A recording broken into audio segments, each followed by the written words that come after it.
So one day you could find yourself being managed by an AI. Your boss could be an AI, and even your CEO could be an AI. Which leads to this question. Will AI be the boss from heaven or hell? Now, that very much depends on your point of view and what it does with the information that it ingests on you.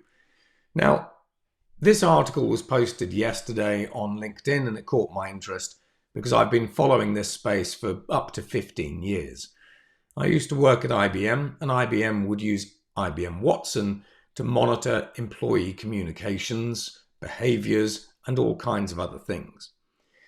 These behaviors and communications, once analyzed, would be put into reports that were then sent to the higher-ups, and the higher-ups would use the information from these reports to determine whether or not they needed to make an intervention.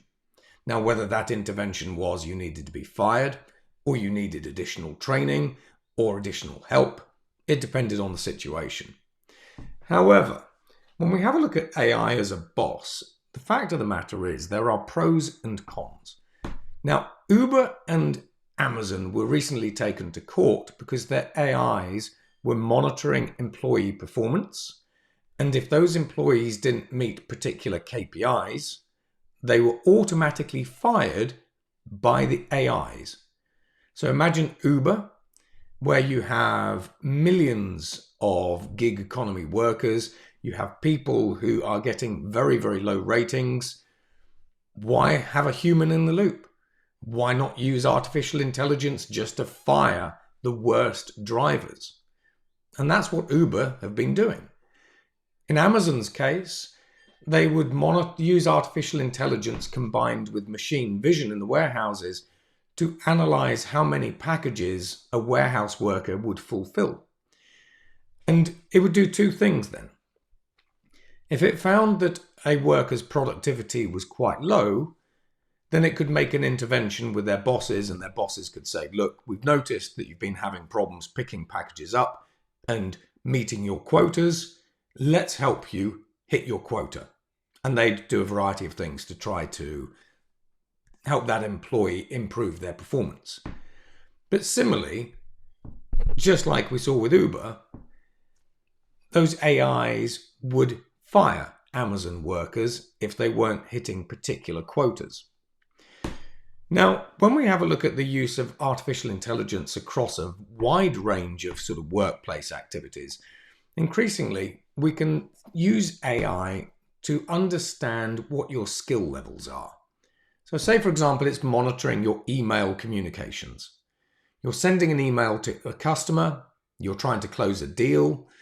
The AI can monitor the context, the syntax, the emotions, the keywords basically in those emails, and then it can do one of two things again. It can say, when you're trying to close the deal with the customer, the words and how you've used the words was actually really good. Keep it up. Or alternatively, it can say, you could have crafted a better email. Why not try this next time? So when we have a look at AI's role as a boss within companies, at the moment it's a productivity enhancing tool. It's a cost optimization tool. There are some significant benefits, but also some significant cons. And when it comes to the cons, that relies on, excuse me, bug in the throat.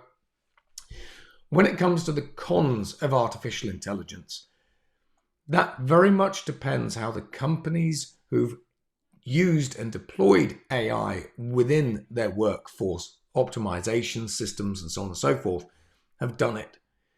Because if your employers are surveilling you with artificial intelligence so that they can ultimately find ways to improve your productivity, etc., etc., etc., that's a good thing. But if they're using it as a stick to beat you up with, that's a bad thing. So ironically, whether or not artificial intelligence will be a good boss or a bad boss actually has its roots in human behavior and how we embed these technologies into the companies that we work for. So that's it.